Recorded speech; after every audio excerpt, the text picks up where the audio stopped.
My name is Tabitha.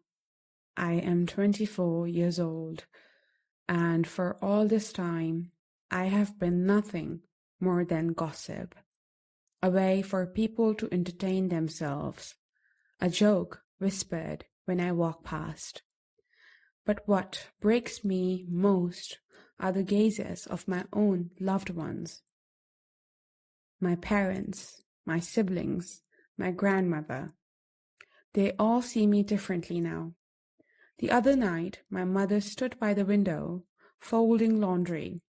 She thought I couldn't hear her whisper.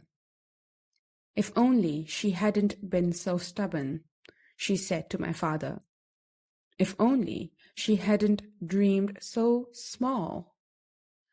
And my grandmother, the one I loved most, the one whose approval I craved, looked at me in the eye last Sunday and said, "Tabitha, a woman who cannot keep a man will never keep respect."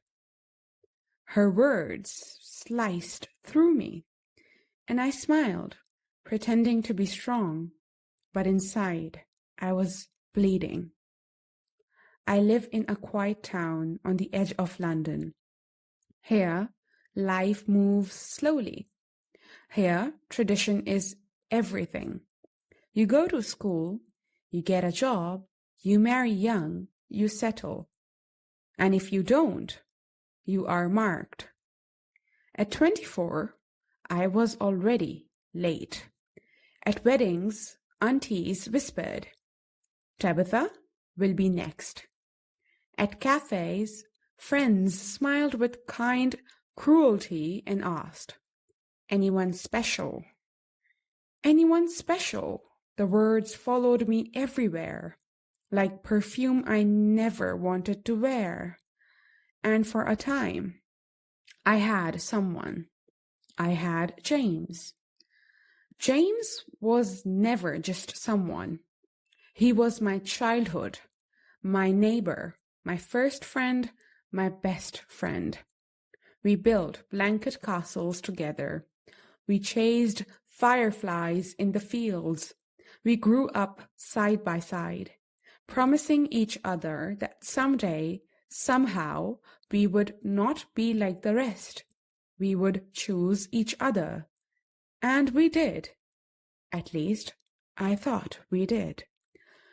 By the time we were 20, everyone in town already called him my future. "Of course it will be James," they'd say. "Of course it will be Tabitha." And when he asked me to marry him, quietly beneath the oak tree where we used to play, it didn't feel like a surprise. It felt like destiny. My parents rejoiced. Our families celebrated. Even my grandmother, the same grandmother who now calls me shame, smiled through tears and whispered, "Don't lose him, Tabitha. He is your future." And I believed her. I believed all of them. But James and we were not the same. I wanted peace, a home, the quiet safety of a life rooted in love. He wanted freedom, the city, the rush of life that never slows down. At first, it was nothing. Small differences, different dreams, different places to live, different ways of imagining forever. But as the wedding grew closer, the cracks grew. "Don't you ever feel trapped here?" he asked once. "Don't you ever want more than this small town?" "No," I whispered. "This is enough for me." And he sighed, not in anger, but in disappointment. Like I was too little, like my dreams were too small. As the weeks passed, he grew distant, canceling plans, avoiding conversations, his eyes drifting whenever I spoke about curtains or flowers or invitations. "Does it matter?" he said once, when I fussed over table settings. "It matters to me," I replied. He smiled faintly, but it was not the smile I knew, not the smile that once promised forever. The morning came, the day I had dreamed of since childhood. I wore the dress, white lace, a veil like soft light. My mother cried, my father kissed my forehead. I walked down the aisle, but the altar was empty. James was not there. At first I thought it was a delay, a moment, a mistake. But the longer I stood there, the more I knew he was not coming. The whispers spread.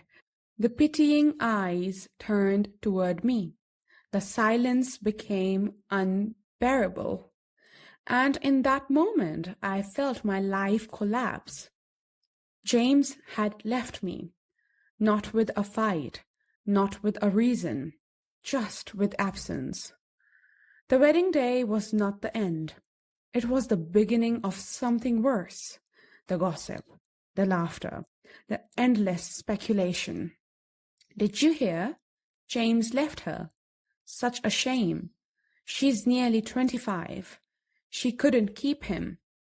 Everywhere I went, the words followed me. I became the town's story, a living reminder of failure, a bride who never was. And my family, they tried to protect me, but even they changed. My father spoke less.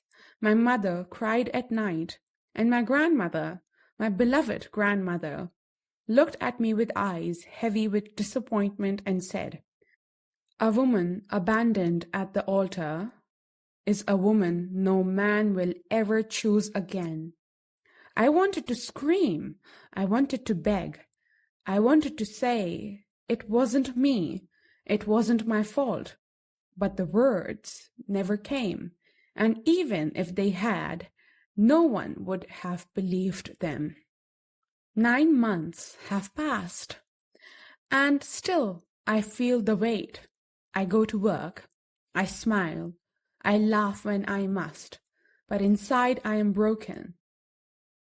Inside I am still standing at that empty altar. Other times I think of James, of his restless eyes and hungry ambition, and I wonder if he was right, if my dreams were too small, if love was never enough.